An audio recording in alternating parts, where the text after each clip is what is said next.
This may just be a notebook, but to the class of room 203 at Woodrow Wilson High School, this is their chance. Their chance to be heard, their chance to be seen, and their chance to not become another statistic. It's 1994, Long Beach, California, and Woodrow Wilson High School is 2 years into their integration program when an enthusiastic Miss Erin Grewell begins her first day as a freshman teacher. It's not long before enthusiasm turns into shocking realization as an unprepared Miss Grewell is challenged with a class of at-risk and unteachable students. Segregation, racism, gangs and violence rule this classroom, but what shocked the most were the stereotypes promoted by the teachers that ruled the school.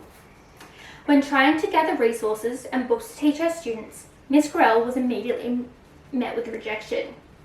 "They're a waste of resources. You can't make them want to learn." These are the words from Miss Campbell, Head of Department for English at Woodrow Wilson High School. Immediately, Miss Grewell recognises that it's not the students that can't learn, but it's the school and the teachers that don't want to teach them. It's the lack of time and resources given to these students that has created barriers for education. Nevertheless, despite these difficulties, Miss Grewell finds herself more determined than ever to provide her students with opportunities in the classroom. One day, whilst trying to teach, Miss Grewell discovers a racist drawing of one of her students being passed around the classroom and uses it as a valuable teaching moment to discuss the Holocaust. As she begins to earn their trust, Miss Grewell assigns the class with an ungraded assignment to write in a journal every day. These journals become the cornerstone of effective communication between Miss Grewell and her students, and is the beginning of a great, supportive learning environment.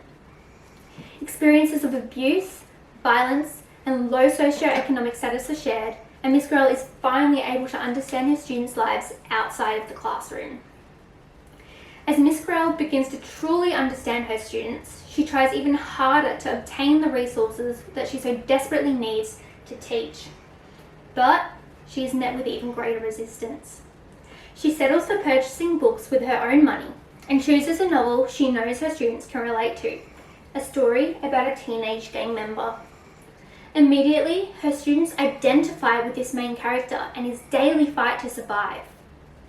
Additionally, using her own finances once again, as the school continuously refuses to fund any and all resources for her students, Miss Grewell arranges an excursion for her class to visit the Museum of Tolerance. And they meet with a number of Holocaust survivors. Her students are shocked. Did a teacher really do all this just for them?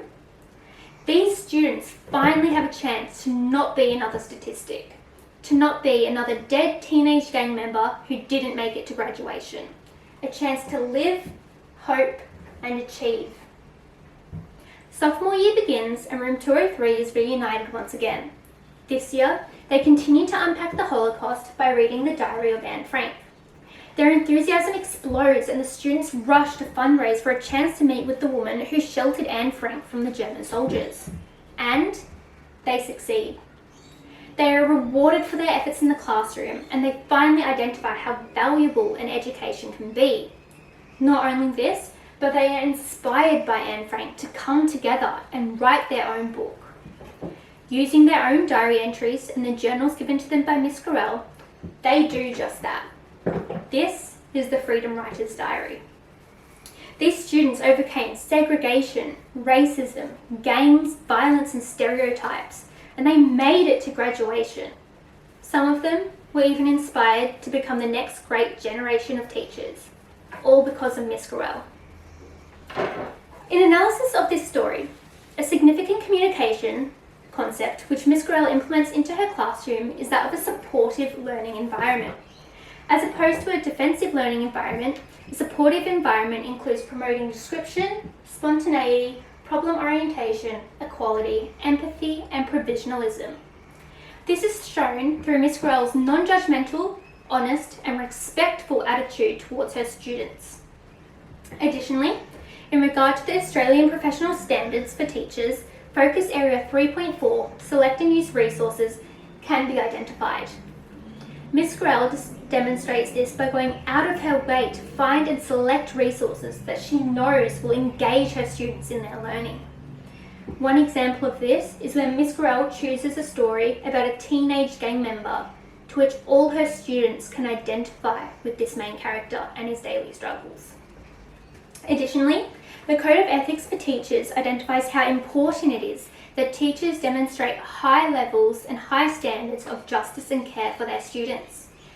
Miss Campbell is a great example of not demonstrating justice and care, as she consistently argues that the students are a waste of resources and continuously denies educational opportunities for Miss Gorrell's students.